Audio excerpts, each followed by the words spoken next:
Hi. അപ്പം നമ്മൾ ഇന്ന് പറയുമ്പോൾ ഈ LSTSന് വേണ്ടി മാത്രമുള്ളതാണ്. LSTSന്റെ പ്രിലിംസിന് വേണ്ടിയിട്ടുള്ള ഒരു 60 days ഉള്ള സ്റ്റഡി പ്ലാൻ ആണ് ഞാൻ പറയാൻ പോകുന്നത്. സ്റ്റഡി പ്ലാൻ ആണ്. അതിപ്പോൾ നിങ്ങൾ 60 days ഒരു 7 hours പഠിക്കേണ്ടി വരും കേട്ടോ. 7 hours പഠിക്കേണ്ടി വരും.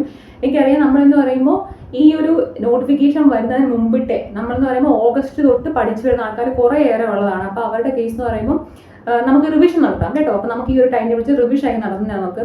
അല്ലാതെ പുതിയതായിട്ട് പഠിക്കുന്ന ആൾക്കാരാണെന്നുണ്ടെങ്കിൽ എന്ത് ചെയ്യുന്നറിയോ, എനിക്ക് തോന്നുന്നു ഈ ഒരു സിലബസ് ഞാൻ ഇട്ടിരിക്കുന്ന ടൈം ടേബിൾ എന്ന് പറയുമ്പോൾ ഒരു ഇച്ചിരി ഡിഫിക്കൽട്ട് ആയിരിക്കും ഫോളോ ചെയ്യാൻ. കാര്യം കുറേ സബ്ജക്ട്സ് 7 hours എന്ന് പറയുമ്പോൾ നമ്മൾ പല സബ്ജക്ട്സ് മിക്സ് ആക്കി തന്നെ ഇട്ടിരിക്കുന്നത്. അപ്പം നിങ്ങൾ ആദ്യമായിട്ട് പഠിക്കുന്ന ഒരാളാണെന്നുണ്ടെങ്കിൽ എന്ന് വെച്ചാൽ ഇതുവരെ ഒരു എക്സാം എഴുതിയിട്ടില്ലാത്ത ആളാണെങ്കിൽ എന്ത് ചെയ്യുക, നിങ്ങൾ ഈ പറയുന്ന സമയം ഒന്ന് കൂട്ടിയെടുക്കാൻ നോക്കട്ടോ. അല്ലാതെ എനിക്ക് തോന്നുന്നില്ല ഒറ്റയടിക്ക് ഇതിപ്പിന് ഇത് ഒന്നും തോന്നുന്നില്ല.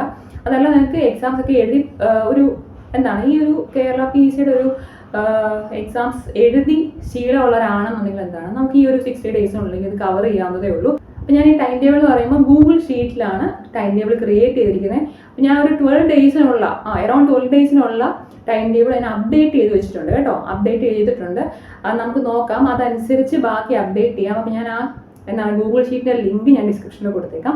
അതുപോലെ തന്നെ എന്താണ് ഒരു പുതിയ ടെലഗ്രാം ചാനൽ LSTSന് വേണ്ടി മാത്രം സ്റ്റാർട്ട് ചെയ്യാം കേട്ടോ. എന്ന് പറയുമ്പോഴത്തേക്കിന് ഞാൻ ഈ ക്ലാസ് എടുത്തിട്ട് ഇപ്പം നിങ്ങൾ ഫോർ എക്സാമ്പിൾ നാളെ ഒരു 7 hours ഒരു ടൈം ടേബിൾ ഉണ്ടല്ലോ. അപ്പോൾ അത് കഴിഞ്ഞിട്ട് എന്താണ് അത്രയും ചേർത്തിട്ട് ഒരു റിവിഷൻ പോലെ ഞാൻ ഒരു 8 മണി രാത്രി 8 മണി അല്ലെങ്കിൽ 9 മണി സമയത്ത് ഒരു വീഡിയോ ഇടാം. എന്ന് വെച്ചാൽ ഓൾറെഡി ചോദിച്ചിട്ടുള്ള ക്വസ്റ്റ്യൻസ് ഒക്കെ വെച്ചിട്ട് ഒരു റിവിഷൻ പോലെ ഒരു 2 hours ഒക്കെ വരുന്ന ചിലപ്പോൾ 2 hours എടുക്കുന്ന ഒരു വീഡിയോ ആയിരിക്കും. അങ്ങനെ ഒരു വീഡിയോ അപ്ലോഡ് ചെയ്യുക. അപ്പോൾ നിങ്ങൾക്ക് ഒന്ന് റിവൈസ് ചെയ്ത് പോകുന്ന രീതിയിലും പോകാം. അതുപോലെ നമ്മൾ LSTSന്റെ സിലബസിൽ ഫിനിഷ് ചെയ്യാത്ത കുറേ ടോപ്പിക്സ് ഉണ്ട്. അത് ഞാൻ അപ്കമിങ് ഡേയ്സിൽ അത് എടുത്ത് ഫിനിഷ് ചെയ്ത് തരാം കേട്ടോ. നിങ്ങൾ എന്തറിയില്ലെങ്കിലും SSCRTയുടെ ബുക്കിൻ്റെ ബേസിസ് അറിഞ്ഞിരിക്കണം. എന്തിൻ്റെ ബേസിസ് എന്ന് പറയുമ്പോൾ ആ SSCRT ബുക്ക് തന്നെയാണ്. SSCRT ടെക്സ്റ്റ് ബുക്ക് കറക്റ്റായിട്ട് അറിഞ്ഞിരിക്കുക. കാര്യം ഞാൻ എന്താണ് ഒരു 2-3 2022-23 നടന്നിട്ടുള്ള ഡിഗ്രി പ്രിലിംസിൻ്റെ ക്വസ്റ്റ്യൻ പേപ്പർ എടുത്ത് നോക്കിക്കഴിഞ്ഞാൽ മിക്കവാറും ക്വസ്റ്റൻസ് എല്ലാം പ്രിലിംസിനകത്തൊക്കെ എല്ലാം മിക്കവാറും ക്വസ്റ്റൻസ് ഒക്കെ SSCRT ചോദിച്ചിട്ടുണ്ട്. അതുകൊണ്ട് SSCRT ബുക്ക് പഠിക്കാതെ ഒരു കാരണവശാലും വേറെ ഒന്നിനും പോകാൻ പാടില്ല. അല്ല നിങ്ങൾ ഇത് പഠിക്കുന്ന കൂടെ തന്നെ എന്ത് ചെയ്യുക, SSCRTയുടെ ടെക്സ്റ്റ് ബുക്കിലുള്ള പോയിന്റ്സ് നോക്കി വേണം പോകാനേ. ഞാൻ പറഞ്ഞു 7 hours നിങ്ങൾ സ്പെൻഡ് ചെയ്യേണ്ടി വരും. 7 hours സ്പെൻഡ് ചെയ്യുക എന്ന് പറയുമ്പോഴത്തേക്കിന് ഞാനിപ്പോൾ വർക്കിംഗ് ആയിട്ടുള്ള കേസ് പറയുകയാണെന്നുണ്ടെങ്കിൽ വർക്ക് ചെയ്യുന്നവർക്കാണെന്നുണ്ടെങ്കിൽ നമുക്കൊരു രാവിലെ രാത്രി എന്നുള്ള ടൈമേ കിട്ടത്തുള്ളൂ ഇത് പഠിക്കാൻ വേണ്ടിയിട്ട്. അതല്ലാതെ ഇതിനു വേണ്ടി മാത്രം ഡെഡിക്കേറ്റഡ് ആയിട്ട് ഇരിക്കുന്നവർക്കാണെങ്കിൽ നിങ്ങൾക്ക് ഒരു പ്രശ്നമില്ല. നിങ്ങൾക്ക് എത്ര സമയം 7 hours അല്ല 7 hours കൂടുതൽ നിങ്ങൾക്ക് എടുക്കാം. അല്ലാത്തവർക്കാണെങ്കിൽ ഒക്കില്ല. പിന്നെ ഞാൻ പറഞ്ഞല്ലോ ചിലടത്തെന്ന് പറയുമ്പോഴത്തേക്കും നമുക്ക് ഈ എക്സ്റ്റേണൽ ആയിട്ട് ഒരു സാധനം നമ്മുടെ ഓഫീസിലോട്ട് കയറ്റാൻ നോക്കില്ല. അങ്ങനെയുള്ള സംഭവത്തിനാണെങ്കിൽ എന്താണ് നമുക്ക് വേറെ സമയമില്ല. ഇപ്പം അത് രാത്രിയും രാവിലെയും പഠിക്കാമെന്നുള്ളതേ ഉള്ളൂ. നിങ്ങൾ ഫോളോ ചെയ്യാൻ ഒക്കുമോ നോക്കുക കേട്ടോ. ഫോളോ ചെയ്യാൻ ഒക്കുന്നതിനാണെങ്കിൽ ഫോളോ ചെയ്യുക. അല്ലാന്നുണ്ടെങ്കിൽ നമുക്ക് എന്തായാലും ഞാനിപ്പോൾ ആ ടൈം ടേബിൾ കാണിച്ചു തരാം. അതനുസരിച്ച് നിങ്ങൾ നോക്കുക. ഒക്കുക എന്നുണ്ടെങ്കിൽ അത് ഫോളോ ചെയ്യുക. ഇല്ല നമുക്കൊരു 5 ദിവസമൊക്കെ ഫോളോ ചെയ്ത് കഴിയുമ്പോൾ അറിയാം ഇത് ഒക്കുന്നുണ്ടോയെന്ന്. അതർവൈസ് നമുക്ക് എന്ത് ചെയ്യാം, അത് എഡിറ്റ് ചെയ്തിട്ട് എന്താ ചെയ്യാമേ. അപ്പം നിങ്ങൾ എങ്ങനെയാണെന്ന് വെച്ചാൽ ഈ ഞാൻ പറഞ്ഞല്ലോ ടൈം നിങ്ങൾ അഡ്ജസ്റ്റ് ചെയ്യാൻ നോക്കുക. അതർവൈസ് നമുക്ക് ഒരു ഓപ്ഷൻ ഇല്ല. ഇത്രയും ഷോർട്ട് ഡ്യൂറേഷനിൽ അത് ഫിനിഷ് ചെയ്യാന്നുള്ളതേ ഉള്ളൂ കേട്ടോ. അപ്പം നമുക്ക് സ്റ്റാർട്ട് ചെയ്യാം. ഇപ്പം നോക്കിയേ, ഇതാണ് ഞാൻ പറഞ്ഞ സ്റ്റഡി പ്ലാൻ. ഇതെന്ന് പറയുമ്പോൾ ഒരു 60 ദിവസത്തേക്കിനാണ് ഇത് സെറ്റ് ചെയ്തിരിക്കുന്നത്. ഓർത്തിരിക്കുക. ഞാൻ ഓൾറെഡി പറഞ്ഞ പോലെ നിങ്ങൾ ഇതുവരെ ഒരു എക്സാമും എഴുതിയിട്ടില്ലാത്ത ആൾക്കാരാണെന്നുണ്ടെങ്കിൽ 60 daysനുള്ളിൽ ഇത്രയും ടോപ്പിക്ക് കവർ ആകത്തില്ല. കാര്യം നമുക്ക് ഓൾറെഡി ഇതിനെക്കുറിച്ചൊരു ഐഡിയ ഉള്ളവർക്കാണ് ഞാൻ ഈ ഒരു പ്ലാൻ സെറ്റ് ചെയ്തിരിക്കുന്നത്. നിങ്ങൾ ഓൾറെഡി പഠിച്ചു തുടങ്ങിയിട്ടുള്ളവരാണെന്നുണ്ടെങ്കിൽ അല്ലെങ്കിൽ ഓൾറെഡി എക്സാംസ് എഴുതിയിട്ടുള്ളവരാണെന്നുണ്ടെങ്കിൽ ഇത് ഫോളോ ചെയ്യുക. കാര്യം ഇത് കവറായിപ്പോൾ. അതർവൈസ് എനിക്ക് തോന്നുന്നില്ല. കാര്യം ഞാൻ പറഞ്ഞ ഒരു 7 hours എടുത്ത് പഠിക്കുക എന്നുള്ളതാണ്. 7 hours പഠിക്കുന്നതിൻ്റെ കൂടെ തന്നെ നിങ്ങൾക്ക് ഇത്രയും ടോപ്പിക്സ് കവർ ചെയ്ത് പോകേണ്ടി വരും. അതുകൊണ്ടാണ് ഞാൻ പറഞ്ഞു ഒരു എക്സാം എഴുതിയിട്ടില്ലാത്ത ആൾക്കാരാണെന്നുണ്ടെങ്കിൽ ഇത് ഫോളോ ചെയ്യാൻ നിൽക്കേണ്ട. പിന്നെ നിങ്ങൾ ഫാസ്റ്റ് ലേണർ ആണെന്നുണ്ടെങ്കിൽ ഒക്കും കേട്ടോ. ഞാൻ ഉദ്ദേശിച്ചത് ഒരു നിങ്ങൾ കോളേജിലൊക്കെ ഇങ്ങനെ തന്നെ പുതിയ ടോപ്പിക്സ് പഠിച്ച് പരിചയമുള്ള ആൾക്കാരാണെങ്കിൽ ഒരു പ്രശ്നമില്ല. അല്ലാത്തവർക്കാണെങ്കിൽ ഇത് ബുദ്ധിമുട്ടാവും. അപ്പോൾ നോക്കി, ഞാനെന്ന് പറയുമ്പോൾ ഗൂഗിൾ ഷീറ്റ്സിലാണ് ഈ ഒരു സംഭവം അപ്ഡേറ്റ് ചെയ്യുന്നത്. ഗൂഗിൾ ഷീറ്റ്സിനകത്ത് ഇപ്പം ഞാനൊരു നാളെ തൊട്ട് ഒരു 10-12 ദിവസത്തേക്കിനുള്ള ടൈം ടേബിൾ അപ്ഡേറ്റ് ചെയ്തിട്ടുണ്ട്.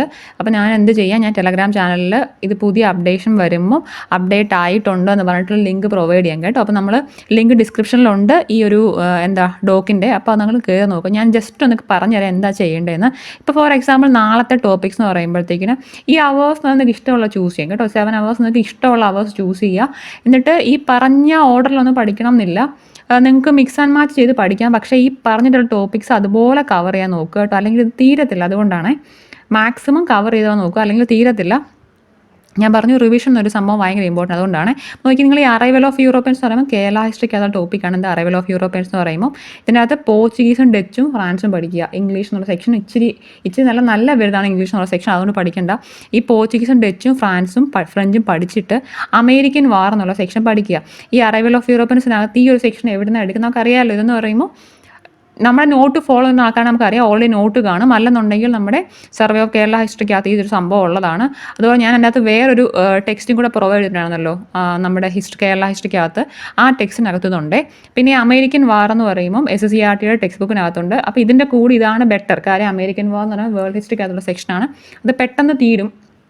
അതുകൊണ്ട് അത് നോക്കുക കേട്ടോ. ഒന്നുമില്ല, അമേരിക്കൻ വാർ എന്ന് പറഞ്ഞാൽ വളരെ കുറച്ചിട്ടേ ഉള്ളൂ. നിങ്ങൾ ആ ബോസ്റ്റൺ ടീ പാർട്ടിയുടെ ഒരു സെക്ഷനും അതുപോലെ എന്നാണ് അവരുടെ ഡിക്ലറേഷൻ നടന്നുള്ളതും ആരാണ് ഡിക്ലെയർ ചെയ്തെന്നുള്ളതും അങ്ങനെ കുറേ സെക്ഷൻസേ ഉള്ളൂ, അത് നോക്കുക. ഇനിയെന്ന് പറയുമ്പോൾ നെക്സ്റ്റ് സെക്ഷനകത്ത് ഇത് ജോഗ്രഫിയുടെ സെക്ഷനാണ്. ഇന്ത്യൻ ജോഗ്രഫിയുടെ സെക്ഷൻ ട്രാൻസ് ഹിമാലയ മാത്രം പഠിക്കുക. ട്രാൻസ് ഹിമാലയ എന്ന് പറയുമ്പോൾ എന്തൊക്കെയാണ്, കാരക്കോറം, ലഡാക്ക്, സസ്കാർ, ആ ഒരു സെക്ഷനാണ് ട്രാൻസ് ഹിമാലയ എന്ന് പറഞ്ഞു കഴിഞ്ഞാൽ. ഇനി പ്രഷർ ബെൽറ്റും വിൻഡും അതിൻ്റെ ബാക്കി നമുക്കറിയാം. പ്രഷർ ബെൽറ്റ് പഠിച്ചാലേ വിൻഡ് പഠിക്കാനൊക്കത്തുള്ളൂ. പ്രഷർ ബെൽറ്റ്സ് ഒക്കെ പറഞ്ഞാൽ വളരെ കുറച്ചിട്ടേ ഉള്ളൂ, ഒന്നുമില്ല. നമ്മുടെ പ്രഷർ ബെൽറ്റ് എങ്ങോട്ട് അതൊന്നും നോക്കണമെന്നില്ല. പ്രഷർ ബെൽറ്റ്സ് എന്തൊക്കെയാണെന്ന് നോക്കുക, എങ്ങനെയാണ് വിൻഡ് വരുന്നത് നോക്കുക. ഞാൻ ഇത് എടുത്താണ് ഈ ടോപ്പിക് ഓൾറെഡി, അപ്പോൾ അത് നോക്കുക. പിന്നെ ടെമ്പറേച്ചർ ആൻഡ് സീസൺസ് എന്നുള്ള സെക്ഷൻ ഇന്ത്യയിലെ സീസൺസ് തന്നെയാണ്. അപ്പോൾ ഈ സീസൺ പഠിക്കുമ്പോൾ തന്നെ എന്താകും, നമ്മുടെ സീസൺ എന്നുള്ള സെക്ഷൻ ജോഗ്രഫിക്കകത്തുള്ള ഇന്ത്യൻ ജോഗ്രഫിക്കകത്ത് ഫിസിയോഗ്രഫിയുടെ കൂടെ വരുന്നതിനകത്തുള്ള സീസൺ എന്നുള്ള സെക്ഷനും കവറായി പോകും. അതൊന്നുമില്ല, ഇത് വളരെ ചെറിയൊരു ടോപ്പിക്കാണ്. അതുകൊണ്ടാണ് ഈ 40 മിനിറ്റ് ഇട്ടിരിക്കുന്നത്. നിങ്ങൾക്ക് മിനിറ്റ് വേണമെങ്കിൽ കൂട്ടി കുറച്ചെടുക്കാം, അതൊന്നും പ്രശ്നമില്ല. അപ്പോൾ ഇതെന്ന് പറയാൻ പ്രഷർ ബെൽറ്റ് ആൻഡ് വിൻഡ് എന്നുള്ള സെക്ഷൻ നോക്കുക. ടെമ്പറേച്ചർ ആൻഡ് സീസൺ ഒരുമിച്ച് തന്നെ വരുന്നതാണ്, അത് നോക്കുക. പിന്നെ ട്രാൻസ് ഹിമാലയക്കകത്തുള്ള സെക്ഷൻ നോക്കുക. ഇനി ഈ പറഞ്ഞിട്ടുള്ള എക്കണോമിക്സിനകത്തുനിന്ന് പ്ലാനിംഗ് കമ്മീഷൻ എന്താണെന്ന് നോക്കുക. പ്ലാനിംഗ് കമ്മീഷൻ ഓഫ് ഇന്ത്യയെക്കുറിച്ച് ജസ്റ്റ് പഠിച്ചിട്ട് ഈ പറഞ്ഞ 5 പ്ലാൻസിൻ്റെ നിങ്ങൾക്ക് ഒക്കുന്നത്രേ ഒരു 1, 2, 3, 4 പൈവർ പ്ലാൻ പഠിക്കാൻ നോക്കുക കേട്ടോ. ഒരു 1 to 4 പൈവർ പ്ലാൻ പഠിക്കാൻ നോക്കുക. പിന്നെ നമ്മുടെ നീതി ആയോഗിൻ്റെ സെക്ഷൻ നോക്കുക കേട്ടോ. നീതി ആയോഗിൻ്റെ സെക്ഷൻ നീതി ആയോഗൊക്കെ വളരെ കുറച്ചിട്ടേ ഉള്ളൂ, അത് നോക്കുക. ഇതെന്ന് പറയുമ്പോൾ അതപ്പോൾ എക്കണോമിക്സ് ആണ്. ഇനി നെക്സ്റ്റ് സെക്ഷൻ എന്ന് പറയുമ്പോഴത്തേക്കിന് ഇൻഫർമേഷൻ കമ്മീഷൻ ഒരു സെക്ഷൻ എന്ന് പറയുമ്പോൾ സിവിക്സിനകത്ത് വരുന്നതാണ് കേട്ടോ. ഇൻഫർമേഷൻ കമ്മീഷൻ പഠിക്കുക. ഇൻഫർമേഷൻ കമ്മീഷൻ പഠിക്കുമ്പോഴത്തേക്കിന് ആ റൈറ്റ് ടു ഇൻഫർമേഷൻ ആക്ട് അതിനോട് പഠിച്ചു പോകണം. ഇത് രണ്ടും ഒരുമിച്ച് പഠിക്കുക. ഇൻഫർമേഷൻ കമ്മീഷൻ പഠിച്ചിട്ട് എന്താണ് RTI എന്ന് പഠിക്കുക. RTI ഒക്കെ വളരെ ഇമ്പോർട്ടൻ്റ് ആയ ടോപ്പിക്കാണ്. മിക്കവാറും എപ്പോഴും ക്വസ്റ്റ്യൻ ചെയ്യുന്ന RTIക്കകത്തുനിന്ന് പഠിക്കുമ്പം കുറേ ഇമ്പോർട്ടൻ്റ് ആർട്ടിക്കിൾസും ഉണ്ട്. അതിൻ്റെ കൂടെ തന്നെ ഇതിനകത്ത് എത്ര ഡ്യൂറേഷനിലാണ് ഇൻഫർമേഷൻ കിട്ടുന്നത്, അല്ലെങ്കിൽ എത്ര ദിവസം കൊണ്ട് ഇൻവെസ്റ്റിഗേഷൻ ഫിനിഷ് ചെയ്യണം, അങ്ങനെ കുറേ സെക്ഷൻസ് ഉള്ളതാണ്. അപ്പോൾ അത് നോക്കുക കേട്ടോ. ഇനിയും ഈ പറഞ്ഞിട്ടുള്ള കോൺസ്റ്റിറ്റ്യൂഷൻ എന്നൊരു ചോദ്യം നമുക്കറിയാം, 1 മാർക്ക് പോലും പോകണ്ടാത്ത ഒരു ടോപ്പിക്കാണ് കോൺസ്റ്റിറ്റ്യൂഷൻ. ഒറ്റ മാർക്ക് പോലും കോൺസ്റ്റിറ്റ്യൂഷൻ അത് കളയരുത്. കാര്യം ഈ പറയുന്ന ഇത്രയും സബ്ജക്ട്സിനകത്ത് ഏറ്റവും എളുപ്പം കോൺസ്റ്റിറ്റ്യൂഷനാണ്. അതുകൊണ്ട് തന്നെ ഈ പറഞ്ഞ ഇത്രയും ടോപ്പിക്കോ 60 മിനിറ്റ് മതി ഇത് ഫിനിഷ് ചെയ്യാൻ. ഒന്നുമില്ല, നമ്മൾ പ്രിയാമ്പിൾ, ഈ പറഞ്ഞ ഫണ്ടമെൻ്റൽ റൈറ്റ്സ്, ഇതിൻ്റെയൊക്കെ ആർട്ടിക്കിൾ നമ്മൾ ഒരു എത്ര പ്രാവശ്യം പഠിച്ചാണ്. അപ്പോൾ അതുകൊണ്ട് ഇതെല്ലാം നമുക്ക് അറിയാവുന്നതാണ്. ജസ്റ്റ് വായിച്ചിടുക. ഡയറക്റ്റീവ് പ്രിൻസിപ്പിൾസ് ഒന്ന് സ്പെഷ്യലായിട്ട് നോക്കുക. ഡയറക്റ്റീവ് പ്രിൻസിപ്പിൾസിനകത്ത് പറയുമ്പം നമ്മൾ ഈ പറഞ്ഞ നെൽസായുടെ കേസ്, അതുപോലെ തന്നെ നമ്മുടെ എൻവയോൺമെൻറ്റ് പ്രൊട്ടക്ഷൻ്റെ കേസുണ്ട്, ലിക്കർ ബാനിൻ്റെ ഒരു കേസ് വരുന്നുണ്ട്, അതുപോലെ എഡ്യൂക്കേഷൻ പ്രൊവൈഡ് ചെയ്യുന്നൊരു കേസുണ്ട്, നമ്മുടെ കോട്ടേജ് ഇൻഡസ്ട്രി ഒക്കെ വരുന്നത് ഡയറക്റ്റീവ് പ്രിൻസിപ്പിൾസിനകത്താണ്. അതുകൊണ്ട് ഡയറക്റ്റീവ് പ്രിൻസിപ്പിൾസ് കറക്റ്റായിട്ട് നോക്കണം കേട്ടോ. ഇനി ബാക്കി ഈ പറഞ്ഞിട്ടുള്ള ഫണ്ടമെൻ്റൽ റൈറ്റ്സ്, ഫണ്ടമെൻ്റൽ ഡ്യൂട്ടീസും ജസ്റ്റ് ഒന്ന് നോക്കിയിട്ട് നമുക്ക് അറിയാവുന്ന സെക്ഷനാണ്. തിരിഞ്ഞും മറിഞ്ഞും പോകരുതൊന്നുമേ. പിന്നെ പ്രിയാമ്പിളിനെ കുറിച്ചിട്ട് ആൾക്കാർ എന്തൊക്കെ പറഞ്ഞിട്ടുണ്ടെന്നുള്ള സെക്ഷൻ നോക്കി പോവുക. ഇനിയും ഈ പറഞ്ഞിട്ടുള്ള IT-ക്കകത്ത് കമ്പ്യൂട്ടർ നെറ്റ്വർക്ക്സ് എന്നുള്ള സെക്ഷൻ ഒന്നുമില്ല, ലാൻ വാൻ മാൻ എന്നൊരു സെക്ഷനാണ്. അപ്പോൾ അത് ജസ്റ്റ് നോക്കി വിടുക. എനിക്ക് തോന്നുന്നു കമ്പ്യൂട്ടർ നെറ്റ്വർക്കിന് അധികം സമയമൊന്നും എടുക്കത്തില്ല. IT-യുടെ ഒരു സെക്ഷൻ അത് മാത്രം നോക്കുക കേട്ടോ നാളത്തേക്കിനെ. പിന്നെയും ഇംഗ്ലീഷ് പ്രീവിയസ് ഇയർ ക്വസ്റ്റ്യൻ എന്ന് പറയുമ്പോൾ ഞാനൊരു 2021-23 ചോദിച്ചിട്ടുള്ള ക്വസ്റ്റ്യൻസ് മൊത്തം കൂടെ ഒരു PDF ആക്കി വെച്ചിട്ടുണ്ട്. ആൻസർ തരാത്തതിൻ്റെ കാര്യം എന്ന് പറയുമ്പോൾ ആൻസർ നിങ്ങൾ പഠിക്കത്തില്ല, അതുകൊണ്ടാണ് ആൻസർ തരാത്തത്. ആൻസർ എന്ന് പറയുമ്പോൾ നിങ്ങൾക്ക് ആ ഒരു സെക്ഷൻ ഗൂഗിൾ തന്നെ നോക്കുക. അപ്പം ഞാൻ പ്രത്യേകിച്ച് എന്ന് പറയുമ്പോൾ വൊക്കാബുലറി ഒക്കെ സെക്ഷൻ എന്ന് പറയുമ്പോൾ ഗൂഗിൾ ചെയ്ത് നോക്കിയാൽ നിങ്ങൾ പഠിക്കത്തുള്ളൂ, അല്ലെങ്കിൽ അത് പഠിക്കത്തില്ല. കാര്യം അതിൻ്റെ ഓപ്ഷനിൽ വരുന്ന വാക്കൊന്നും നിങ്ങൾ പഠിക്കില്ല. അതുകൊണ്ടാണ് ഞാനീ പറഞ്ഞ ഇംഗ്ലീഷിൻ്റെ പ്രീവിയസ് ക്വസ്റ്റൻ മാത്രം തരുന്നത്, ആൻസർ തരത്തില്ല കേട്ടോ. ഇംഗ്ലീഷ് എൻ്റെ ഇരിക്കുന്നതിനകത്ത് ആൻസർ ഇല്ലാത്ത പ്രീവിയസ് ക്വസ്റ്റൻ ആണ് ആ PDF. അപ്പോൾ അതുകൊണ്ട് അത് അങ്ങനെ തന്നെ പഠിക്കുക കേട്ടോ. അപ്പോൾ ഇതാണ് ഞാൻ നാളത്തേക്കിന് ഉദ്ദേശിക്കുന്നത്. ഞാൻ ജസ്റ്റ് കാണിച്ചു തരാം. ഇത് ഇച്ചിരി ഹെവി ആയിട്ട് തോന്നാം, പക്ഷേ ഇതാണ് ഇതിൻ്റെ സിലബസ് എന്ന് പറയുന്നത്. ഇതാണ് ഇത് ഉദ്ദേശിക്കുന്നത്. തൊട്ടടുത്ത ദിവസം ഈ DRDOയും ബയോഡൈവേഴ്സിറ്റി എന്ന് പറഞ്ഞാൽ എൻവയോൺമെൻറ്റ് നമ്മുടെ ആ സയൻസ് ആൻഡ് ടെക്നോളജിക്കകത്തുള്ള ടോപ്പിക്കാണ്. ബയോഡൈവേഴ്സിറ്റി ഞാൻ എടുത്തിട്ടില്ല. ബയോഡൈവേഴ്സിറ്റിയുടെ ക്ലാസ് ഞാൻ നാളെ അപ്ലോഡ് ചെയ്യും. നാളെ മറ്റന്നാൾ അപ്ലോഡ് ചെയ്യാം കേട്ടോ ബയോഡൈവേഴ്സിറ്റിയുടെ ക്ലാസ്. ഇനിയും ഈ സിറ്റിസൺഷിപ്പ് എന്താണ്, സിറ്റിസൺഷിപ്പ് ആക്ട്, സിറ്റിസൺഷിപ്പ് എന്ന് പറയുമ്പം നമ്മുടെ കോൺസ്റ്റിറ്റ്യൂഷനകത്ത് വരുന്നതാണ് സിറ്റിസൺഷിപ്പിൻ്റെ സെക്ഷൻ എന്ന് പറയുമ്പോൾ അതിൻ്റെ ആക്റ്റും കൂടെ ചേർത്ത് തന്നെ പഠിക്കണേ. അതിൻ്റെ ആക്ടോട് ചേർത്ത് തന്നെ പഠിക്കുക. സിറ്റിസൺഷിപ്പ് ആക്ട് കുറച്ചുണ്ട്, അത് ജസ്റ്റ് പഠിക്കുക. ഈ ഫാക്ടേഴ്സ് ഓഫ് പ്രൊഡക്ഷൻ എന്ന് പറഞ്ഞാൽ വളരെ കുറച്ച് ടോപ്പിക്ക്, അത് കുഞ്ഞു ടോപ്പിക്കാണ് ഫാക്ടേഴ്സ് ഓഫ് പ്രൊഡക്ഷൻ എന്ന് പറയുമ്പോഴത്തേക്കും. അതുകൊണ്ടാണ് ഞാൻ ഈ സെക്ടർ ഓഫ് പ്രൊഡക്ഷൻ കൂടെ പ്രൈമറി, സെക്കൻഡറി, ടെർഷ്യറി സെക്ടറാണ്, അതാണ് സംഭവം, അത് പഠിക്കുക കേട്ടോ. ഇനിയും നമ്മൾ ഈ പറഞ്ഞിട്ടുള്ള നമ്മുടെ ഇന്ത്യൻ ഫിസിയോഗ്രഫിയുടെ സെക്കൻഡ് സെഷൻ, നമ്മുടെ നോർത്തേൺ മൗണ്ടൻ റേഞ്ചസിൻ്റെ സെക്കൻഡ് സെഷൻ എന്നുള്ള സെക്ഷൻ, ഹിമാലയാസ് എന്നുള്ള സെക്ഷൻ പഠിക്കും. ഹിമാലയസ് പറഞ്ഞാൽ ഇച്ചിരി ലെങ്തി ടോപ്പിക്കാണ്. എങ്ങനെയാണ് ഹിമാലയത്തിൻ്റെ ഫോർമേഷൻ, എങ്ങനെയാണ് അവിടെയുള്ള ഇമ്പോർട്ടൻ്റ് ആയിട്ടുള്ള പീക്സിൻ്റെ പേര്, അതുപോലെ തന്നെ മൗണ്ട് എവറസ്റ്റ് അതിൻ്റെ ഹൈറ്റ്, അങ്ങനെ കുറച്ച് നംജ പർവ്വത അതൊക്കെ ഒന്ന് പഠിക്കുക കേട്ടോ. ഇനിയും ഇതെന്ന് പറയുമ്പം നമ്മുടെ മറ്റേ ജോഗ്രഫിയുടെ സെക്ഷനാണ് റോക്ക് എന്നുള്ളത്. റോക്കിനകത്ത് ടൈപ്സ് ഓഫ് റോക്സ് എന്നൊരു സെക്ഷൻ ഞാൻ ഓൾറെഡി എടുത്തിട്ടാണ്. അപ്പോൾ റോക്ക് എന്നുള്ള സെക്ഷൻ നിങ്ങളുടെ നോട്ട് ഉണ്ടെങ്കിൽ അത് വായിക്കുക കേട്ടോ. ഇല്ലയെന്നുണ്ടെങ്കിൽ ഞാൻ പറഞ്ഞു, അത് ഗൂഗിളിൽ സെർച്ച് ചെയ്താൽ അതിൻ്റെ ടെക്സ്റ്റ് കിട്ടും. റോക്ക് എന്നുള്ള സെക്ഷൻ, റോക്കിൻ്റെ ഇമ്പോർട്ടൻറ്റ് ടൈപ്സ് ഓഫ് റോക്സ് എന്നൊരു സാധനവും ആ റോക്സിൻ്റെ ഓരോ റോക്കിനകത്തുള്ള എക്സാമ്പിളും പഠിക്കുക കേട്ടോ. അത് നമ്മൾ ഈ പ്രീവിയസ് ഇയറിനകത്ത് ചോദിച്ചിട്ടുള്ള ക്വസ്റ്റ്യൻസ് ആണ്. ഇനിയും ഈ പറഞ്ഞ കൺസ്യൂമർ പ്രൊട്ടക്ഷൻ ആക്ട് വളരെ വളരെ ഇമ്പോർട്ടൻ്റ് ആണ്. ഇത് സിവിക്സിനകത്തും ഇപ്പുറത്തും വരുന്നുണ്ട്. മെയിൻസിനകത്ത് ഈ സംഭവം എടുത്തൊക്കെ പറയുന്നതാണ്. അപ്പോൾ കൺസ്യൂമർ പ്രൊട്ടക്ഷൻ എന്നുള്ള സെക്ഷൻ എന്താണ്, അതിൻ്റെ ആക്ട് പഠിക്കുക. ഇത് SSCR ടെക്സ്റ്റ് ബുക്കിനകത്തുണ്ട്. ഇനി ചൈനീസ് റെവല്യൂഷൻ അതിൻ്റെ കൂടെ പഠിക്കുക. ഇനിയും ഇത് ഇമ്പോർട്ടൻ്റ് ആയിട്ട് സ്റ്റേറ്റ് റീഓർഗനൈസേഷൻ ഞാൻ എടുത്തിട്ടില്ല. സ്റ്റേറ്റ് റീഓർഗനൈസേഷൻ്റെ ക്ലാസ്സോടെ ഞാൻ അപ്ഡേറ്റ് ചെയ്യാമേ. IT ആക്ട് എടുത്താണ്, IT ആക്ട് നോക്കുക. പിന്നെ ഇതുപോലെ ഇംഗ്ലീഷ് പ്രീവിയസ് ക്വസ്റ്റ്യൻ ഇടുക. ഞാൻ ഈ പറഞ്ഞതിനകത്തൊന്നും ഞാൻ ആഡ് ചെയ്തിട്ടില്ല. നമ്മുടെ മാത്സ് ആഡ് ചെയ്യുന്നില്ല. മാത്സ് ഇംഗ്ലീഷിൻ്റെ ലെവലിൽ എത്തിച്ചിട്ട് മാത്സ് എടുക്കാൻ വേണ്ടിയിട്ടാണ്. അപ്പോൾ ഇതാണ്, നിങ്ങൾ നോക്കുക. ഞാൻ ഈ PDF എന്തായാലും ഞാൻ ഈ പറഞ്ഞ ഷീറ്റ് എന്തായാലും നിങ്ങൾ ലിങ്കിൽ പ്രൊവൈഡ് ചെയ്യാം, നിങ്ങളത് നോക്കുക കേട്ടോ.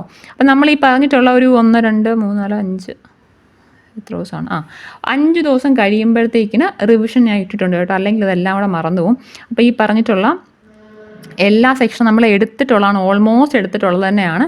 അതങ്ങനെ തന്നെ പഠിക്കുക കേട്ടോ. ഈ പറഞ്ഞ മാർത്താണ്ഡവർമ്മ ടു പാർവതി 5 വരെ മാത്രം പഠിക്കുക ആദ്യം. അത് കഴിഞ്ഞിട്ട് സ്വാതി തിരുനാളിലെ സെക്ഷൻ എടുത്താൽ മതി. മാർത്താണ്ഡവർമ്മ തൊട്ട് പാർവതി, റാണി ഗൗരി ലക്ഷ്മി 5, റാണി ഗൗരി പാർവതി 5 വരെ പഠിക്കുക. അത് കഴിഞ്ഞ് അത് ഫുൾ വൃത്തിക്ക് പഠിച്ചിട്ട് മാത്രം സ്വാതി തിരുനാളിനുള്ള സെക്ഷൻ സ്റ്റാർട്ട് ചെയ്താൽ മതി. മഹാത്മാഗാന്ധിയുടെ സെക്ഷൻ എന്ന് പറയുമ്പോഴത്തേക്കും എന്താണ്, കുറച്ചേ ഉള്ളൂ മഹാത്മാഗാന്ധിയുടെ സെക്ഷൻ. നമുക്ക് ഇന്ത്യൻ ഹിസ്റ്ററി ഒക്കെ കുറേ അറിയാവുന്നതാണ് കേട്ടോ. അപ്പോൾ ഈ മഹാത്മാഗാന്ധിയുടെ സെക്ഷന് വളരെ കുറച്ച് സമയം കൊടുത്തിട്ട് ന്യൂസ് പേപ്പേഴ്സ് ഇൻ ഇന്ത്യ എന്നൊരു സെക്ഷൻ ഉള്ളതാണ്. ന്യൂസ് പേപ്പേഴ്സ് ഇൻ ഇന്ത്യ, അത് ഇന്ത്യൻ ഹിസ്റ്ററി റിലേറ്റഡ് ആയിട്ടുള്ള ന്യൂസ് പേപ്പേഴ്സാണ്. അത് നമ്മുടെ ഈ പറഞ്ഞിട്ടുള്ള SSCR ടെക്സ്റ്റ് ബുക്കിനകത്തുണ്ട് ന്യൂസ് പേപ്പേഴ്സ് എന്നുള്ള സെക്ഷനെ. അപ്പോൾ അത് നോക്കുക. ടോപ്പോഗ്രഫി മാപ്സ് എന്നുള്ള സെക്ഷൻ ഞാൻ എടുത്തു തരാം. ഇത് നമ്മുടെ നോർത്തേൺ മൗണ്ടൻ റേഞ്ചസിൻ്റെ ബാക്കിയാണെന്ന് ഓർത്തിരിക്കുക കേട്ടോ. ഇനി നാഷണൽ ഇൻകം പെർ ക്യാപിറ്റ നമ്മൾ എടുത്താണ്. കോൺസ്റ്റിറ്റ്യൂഷണൽ ഇൻസ്റ്റിറ്റ്യൂഷൻസിൻ്റെ 2-3 ക്ലാസ് ഞാൻ എടുത്തിട്ടുള്ളതാണ്, അത് നോക്കുക. പിന്നെ സോഫ്റ്റ്വെയർ എന്നുള്ള സെക്ഷൻ, പിന്നെ നമ്മളിത് റിപ്പീറ്റ് ചെയ്യണം കേട്ടോ. അപ്പോൾ ഇതാണ് ഇതിൻ്റെ ഒരു സ്ട്രക്ചർ എന്ന് പറയുമ്പോഴത്തേക്കിനും നമുക്ക് നോക്കാം. ഇതൊരു ആദ്യത്തെ 5 ദിവസം കഴിയുമ്പോൾ തന്നെ അറിയാം ഇത് ഫോളോ ചെയ്യാൻ ഒക്കുന്നുണ്ടോ ഇല്ലയോ എന്നുള്ളത്. അതനുസരിച്ച് നമുക്ക് വേണമെങ്കിൽ ഇത് അപ്ഡേറ്റ് ചെയ്ത് കൊടുക്കാമേ. അപ്പോൾ ഇത്രയാണ്. ഇത് ഞാൻ കുറേ ചെയ്തിട്ടുണ്ട്. ഞാൻ പറഞ്ഞല്ലോ, ഇത് ഞാൻ അപ്ഡേറ്റ് ചെയ്യുകയാണെന്നുണ്ടെങ്കിൽ ചെയ്യാം. അതുപോലെ ഈ ബജറ്റിൻ്റെ സെക്ഷൻ നമുക്കറിയാം. ബജറ്റിനകത്ത് ക്വസ്റ്റ്യൻ ചോദിക്കും. ബജറ്റ് എക്കണോമിക്സിനകത്തുള്ളൊരു സെക്ഷനാണ്. അപ്പം ബജറ്റിനകത്തുനിന്ന് ക്വസ്റ്റ്യൻ ചോദിക്കും. നമ്മുടെ കഴിഞ്ഞ ബജറ്റിനകത്ത് 2023 ബജറ്റിനകത്ത് ക്വസ്റ്റ്യൻ ചോദിച്ചിട്ടുണ്ടായിരുന്നു. അത് എപ്പോഴും ചോദിക്കുന്ന ഒരു ടൈപ്പ്, ഞാൻ പറയാം UPC ചോദിക്കുന്ന ടൈപ്പ് ക്വസ്റ്റ്യനാണ് ചോദിച്ചിരുന്നത്. അപ്പോൾ അതുകൊണ്ട് തന്നെ ഞാൻ ഇന്ന് എന്തായാലും ഈ വീഡിയോ അപ്ലോഡ് ചെയ്തിട്ട് നമ്മുടെ ബജറ്റ് എടുക്കില്ല. ബജറ്റിനകത്താണ് ഈ പറഞ്ഞ റെസിപ്റ്റ്സ് സെക്ഷൻ വരുന്നത്. റെസിപ്റ്റിനകത്തുള്ളതാണ്. റവന്യൂ റെസിപ്റ്റിനകത്ത് വരുന്നൊരു സെക്ഷനാണ് നമ്മുടെ tax and non tax revenue എന്നൊരു സെക്ഷനെ. അപ്പോൾ ആ റവന്യൂൻ്റെ ടൈപ്പും അതിൻ്റെ പ്രീവിയസ് ക്വസ്റ്റ്യനും ഞാൻ ഡി ചെയ്യാമേ. അതായിരിക്കും ചെയ്യുന്നത്. അപ്പം ബജറ്റ് നമുക്ക് നോക്കാം. 2024 ബജറ്റ് വരട്ടെ. അപ്പോൾ അതനുസരിച്ച് ബജറ്റ് പഠിച്ചിട്ടോ. ബജറ്റിനകത്ത് ക്വസ്റ്റ്യൻ ഉറപ്പാട് ചോദിക്കുന്നതാണ്. നോക്കി, ഇതാണ് നമ്മുടെ ടൈം ടേബിൾ. ഞാൻ പറഞ്ഞു ഞാൻ അപ്ഡേറ്റ് ചെയ്യുന്നതായിരിക്കും. അപ്ഡേറ്റ് ചെയ്യുന്നതിന് കറസ്പോണ്ടിങ് ആയിട്ട് നമ്മുടെ ടെലഗ്രാം ചാനലിൽ ഞാനത് അപ്ഡേറ്റ് ചെയ്യാം. അതുപോലെ തന്നെ ഞാൻ എല്ലാ ദിവസവും ഇതിൻ്റെ റിവിഷൻ പോലെ ഇടുന്ന ക്ലാസ്സുകളുടെ ലിങ്കും ഞാൻ ടെലഗ്രാം ചാനലിൽ ഇട്ടേക്കാം. നിങ്ങൾ എന്ത് ചെയ്യാം, കറക്റ്റ് പഠിക്കുക. ഇനി എന്തെങ്കിലും പ്രശ്നം കാരണം നിങ്ങൾക്ക് ഇത് ഫോളോ ചെയ്യാൻ ഒക്കുന്നില്ല തോന്നിക്കഴിഞ്ഞാൽ കമൻറ്റ് സെക്ഷനിൽ പറയാം, അല്ലെങ്കിൽ ടെലഗ്രാമിൽ പറയാം കേട്ടോ. അല്ല നിങ്ങൾക്ക് ഇപ്പം തന്നെ നിങ്ങളിപ്പോൾ ഇത്രയും കണ്ടല്ലോ, കണ്ടിട്ട് നിങ്ങൾക്ക് തോന്നുന്നുണ്ടോ നിങ്ങൾക്ക് ഇത് ഫോളോ ചെയ്യാൻ ബുദ്ധിമുട്ടാണെന്ന് തോന്നുകയാണെങ്കിൽ കമൻറ്റ് സെക്ഷനിൽ പറയാം കേട്ടോ. അല്ലെങ്കിൽ നമുക്കിത് അപ്ഡേറ്റ് ചെയ്യാൻ ഒക്കത്തില്ല. എനിക്ക് തോന്നുന്നു ഫോളോ ചെയ്യാൻ ഒക്കുന്ന കുറേ ആൾക്കാർ കാണും, അതുകൊണ്ടാണ് പറയുന്നത്. അപ്പോൾ നിങ്ങൾ അങ്ങനെ ചെയ്യുക. അപ്പോൾ നിങ്ങൾ ആദ്യമായിട്ടാണ് ചാനൽ കാണുന്നെങ്കിൽ എന്ത് ചെയ്യുക, ഇഷ്ടപ്പെടുകയാണെങ്കിൽ സബ്സ്ക്രൈബ് ചെയ്യാം കേട്ടോ. താങ്ക്സ്.